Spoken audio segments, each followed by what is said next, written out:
This paper, as Lamont teed up, is really looking at this idea of community development. Can we take sort of struggling lower income areas and set them on the path towards stable growth by financing certain activities? There's a lot of effort that goes into this, and I'm trying to ask, is that effort actually accomplishing its intended purpose? Next slide, please. Before I get into it, the standard disclaimer, that any analysis and conclusions I'm putting forth here are solely those of myself and do not reflect the opinions of the research staff or the Board of Governors. The next slide, please. So we know that communities across the United States are really marked by these differences in the economic outcomes. And troublingly, over the past several decades, what we've seen is sort of a halt of the prior convergence, that areas that were quite poor used to be kind of catching up with the richer areas, and we've seen that convergence has really stopped. And in response to this, across the decades, we've tried a lot of different policies that all have this sort of place-based flavor of trying to bring in more private capital, more private investment and lending into areas that are struggling by providing some sort of public subsidy. And there's a wide variety of these programs at the federal level, including enterprise zones, empowerment communities, opportunity zones, new market tax credits, and for my presentation today, a particularly important one, the Community Reinvestment Act. Next slide, please. So this is not going to be a deeply technical presentation given time constraints and the diversity of experiences of the audience. I'll apologize for this deeply technical diagram I'm giving you here on the right. This is my model of how public subsidies and private capital interact. That basically, the government sort of dangles in total a few $billion of tax breaks and other subsidies out there in an attempt to capture what we're seeing is greater than $100 billion a year in private community development lending. And on top of that, there's an even greater amount of community development investments that banks hold in their balance sheets. There's been quite a bit of a literature studying the effect of these various policies and subsidies. What I'm going to try to do today is sort of study the fish in its natural environment, study how all this privately provisioned community development lending, whether it's being specifically devoted due to the Community Reinvestment Act or just due to the bank's business model, how does that improve or does it improve the lives of the communities that it's being targeted towards? So next page, please. So the definition of community development financing I'm going to use is taken from the CRA, and this is sort of an attempt to for a government regulator to wrap its arms around a pretty broad set of categories that are all viewed as having some particularly pro-social effect. These are the loans that we really think are going to help sort of these struggling communities that are either losing population or not growing economically, to get on that path to start developing. And so these are loans that are intended to create or retain permanent jobs, businesses or populations, particularly in disadvantaged areas, that allow small firms to hire low and moderate income workers, that could potentially support affordable housing, or in some cases build essential infrastructure. And you'll notice that in these definitions, these are all about the intent of the lending, not their actual effect. And so what I'm going to try to look at is does it work? On the one hand, you might think this is a silly question. It's, I made a loan to a firm to hire somebody. They use that money. They did it. It has its effect. What are you talking about? But when you look at the overall effect, it's not necessarily the case that the federal government is able to identify the most efficient allocation of resources. That it might actually have been better for that money to have gone to a larger firm for working capital, for example, that could have ended up generating more growth. Or maybe it should have been a consumer finance loan. So the question is, are we correctly identifying the loans that are doing the job of improving the communities? And then, of course, there's also the question of, depending on how the various competitor banks in the market interact, if we increase the supply from one bank, is that simply crowding out lending that would have taken place from one of its peers? So I'm going to try and study all of this. Next page, please. And the way I'm going to approach this is by using this unique sample of hand-collected data from Community Reinvestment Act performance evaluations.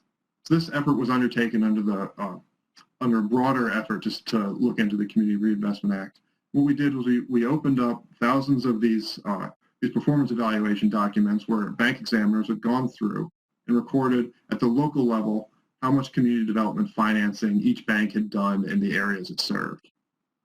And we found a couple regularities, one of which, perhaps unsurprisingly, is that the amount of community development lending a bank does is quite closely tied to the amount of deposits it collects from an area.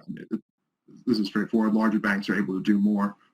Banks with a greater local presence tend to do more community development lending. But the other thing we found was that banks really varied in their tendency to provide this lending. That some banks consistently outdid their peers across markets. That for a given level of deposits collected, they always did a lot more community development lending, and some banks did a lot less. There wasn't a strong correlation with size. The average is about 1% of assets went to community development loans. But what we really found is that on the among the smaller banks in sort of the community bank group, that there really was a very wide variation. That some banks were doing multiple times more than the local average in their lending, and some banks were doing very little at all. And so I'm going to exploit this fact and look at what happens when one of these community development generous banks enters a market. When they gain deposit market share and they bring this additional community development financing with them, do we see any response in local employment, in the provision of affordable housing, and what happens to house prices? And so my main finding here is that we do in fact see an improvement in employment and total wage bills, and it looks like it takes about $56,000 in annual CD originations to generate one job on net.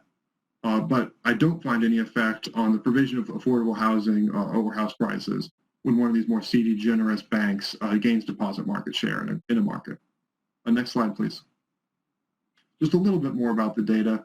So we pulled a sample of over 6,000 CRA performance evaluations covering the range of bank sizes and looking across the years 2004 to 2017 to kind of get a coverage of the market during sort of a boom, bust, and recovery cycle. And at each bank for each assessment area, which most of you probably know, but in case you don't, tend to be these collections of contiguous counties where banks operate branches.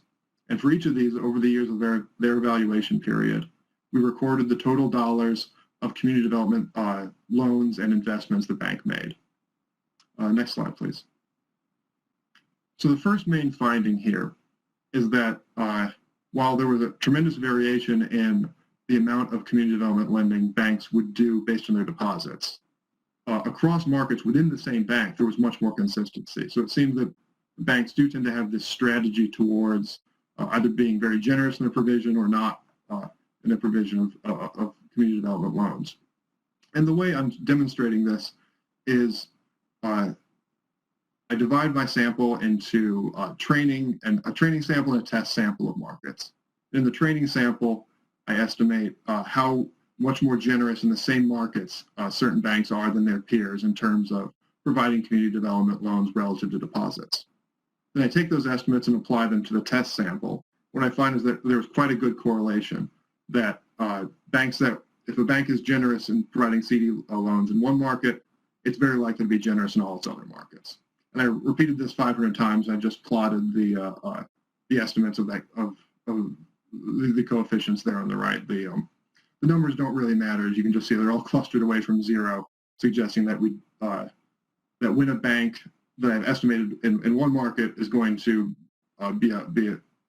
tend to provide a lot of CD loans, in its other markets it will also provide those loans. Interestingly, I did not find the same correlation with community development investments. Those would be the purchases of tax credits, of mortgage-backed securities, and the like. And so I'm going to concentrate from here on just the loans, but something to keep in mind that it looks like this tendency of banks to be a CD lender is not necessarily the same in terms of a CD investor. I keep using CD to refer to community development, not uncertified deposit. I should take next page, please. And so here on the right, this is sort of the main result. You can think of this as effectively an average across a series of event studies. In year T, a bank that is more generous in its provision of community development lending enters a deposit market or gains deposit market share. And this is what happens to the annual growth in the wage bill. So nothing changes that first year, but 2 years after the entry, we see a significant increase in the total employment and the total wage bill from that county. What I'm showing you here is growth rate. So the fact that this goes back to 0 in years 3 and 4 doesn't mean that those jobs went away. It means that the growth continued in parallel. So over the 4 years, those jobs remained. And then if you look in the 4 years prior to the bank's entry, we don't see any difference, which is suggestive that these CD generous banks are not disproportionately entering counties that were already growing or already on some better trend. It really was the entry of the more generous banks that 2 years later caused this growth in employment. And why it takes 2 years, I can only speculate at. I don't really have the data to show me exactly.